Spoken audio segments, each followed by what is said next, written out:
Hi everybody, this is Leslie from Midlife and Nailing It. Please hit the subscribe button and the notification bell. I'd really appreciate it. Just a quick update on the Coach handbag and wallet giveaway. When I reach 100 subscribers, I will be letting everyone know the rules for the giveaway. I am at 95 subscribers as of today, so if you're not subscribed, make sure you do so. Today I am starting a series for you that will be up once a month. My husband Randy is going to join me, and we're going to talk about our process of selling our home and starting to build our new home and that sort of thing. So if you're interested in anything like that, please stay tuned. Hi everybody, I want to wish everyone a happy new year. Happy New Year. Happy New Year. So we are in the middle of building a house right now, and we thought we would once a month give you an update on that. This process we started over a year ago. We decided we wanted to put our house on the market. We wanted to put the house on the market spring of 2019. Yeah, he was smart enough when the market crashed. I bought it when it was low. So, very low. Very low. So as the market rebounded, we were able to kind of flip the house. We did a lot of work, or you initially did a lot of work on the house, and then as we lived there, we did work on the house as well.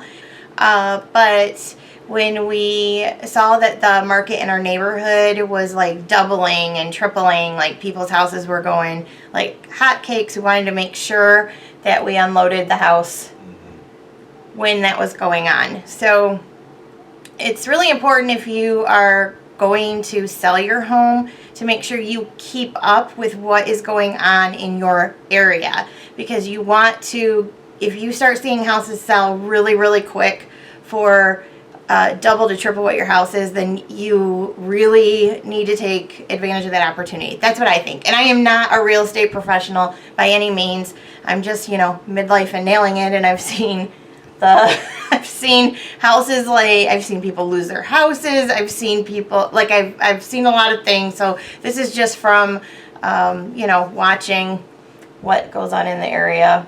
In our area particularly. And we decided just to touch up what we had. Yeah, we just kind of left it, a lot of the things the way that we had it. Just did a little bit of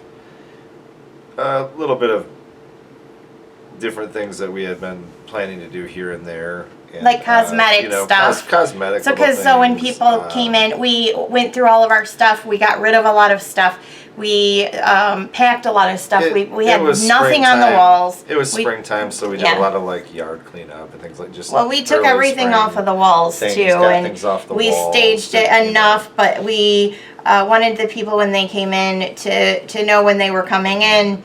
Virtually, there wasn't really anything they needed to do to move in. There were more improvements that needed to be done on the house, but you also need to be careful, because we had researched the area, that you don't want to be doing so many improvements that it comes off of your bottom line that you're going to get. And you don't want to put tens of thousands of dollars into all this stuff, and then your house only sells for this amount when it would have sold for that amount anyways. First thing, we called the real estate agent that I had worked with before, and when she got out there, I didn't agree with some of the things that she had to say about the house and where she was valuing the house and things like that, just based on.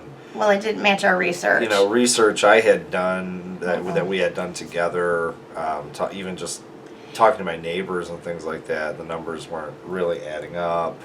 Well, she wanted us to put more work in. Right, but so we're not going to do that if all the house is going to sell for is this, and it's valued at that. And we just felt her estimate, and it ended up being very low, like $30,000 lower than what we thought and what our next real estate agent thought and what it actually sold for. So we politely told her declined, and we went on to another real estate agent.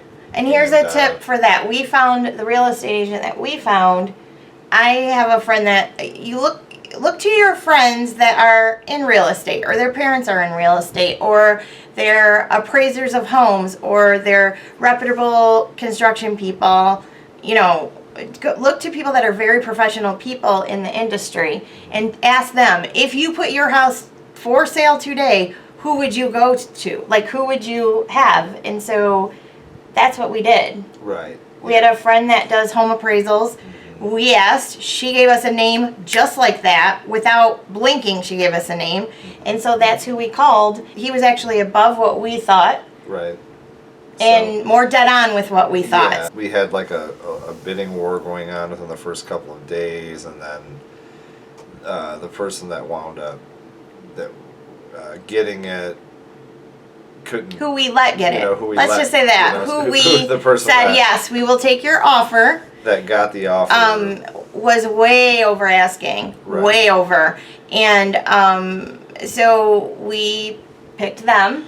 So, and it just didn't, one way Well, or they another, made demands back. They wanted us to do it- certain things, so we did those things. Right. And then they so- wanted us to do more things, so we did those things. Then at the third time around, when they came Yeah. back, it felt like a scam. So we told them, no go, you're done, bye.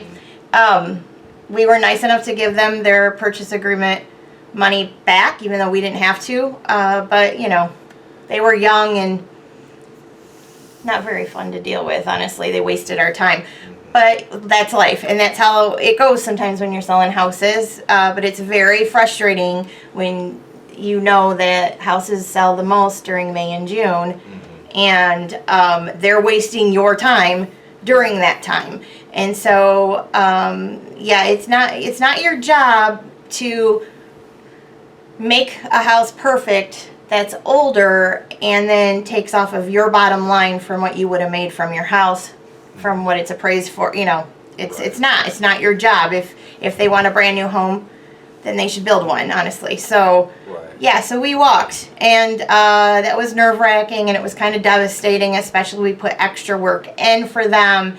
And we had begun to base our timeline then Right, that too. on those decisions and things like that. So We secured that- somewhere else to live. yeah, we had to go back onto the market.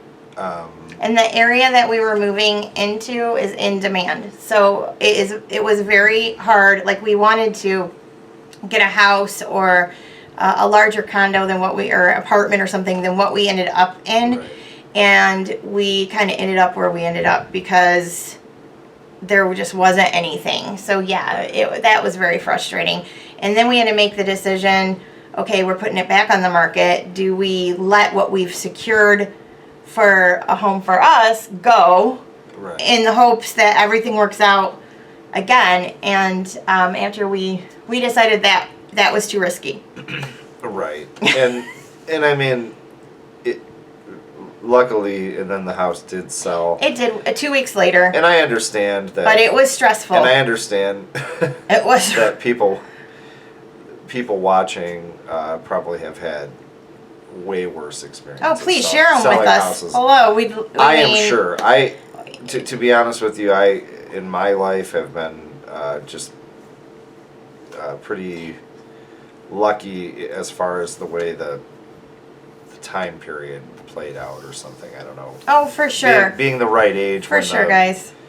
After the recession or whatever it was. Well, he was. I lost my butt in the recession. Right. Like many other people my age. I don't even feel like sad about saying it. That's how many, especially in my area, but in all the areas, the whole country. People, you guys, people that are probably 40 to 50 years old know what I'm talking about. Like, crap hit the fan. If it didn't happen to you, you know people it happened to, Right. and it was no fun. So, So anyways. So that's not to say that we had the worst or to No. gripe about the experience. no, it just it's just stressful when you've got kids and you want them to start the school district. The lesson is that it's not over till it's over. Yes. That, Yeah.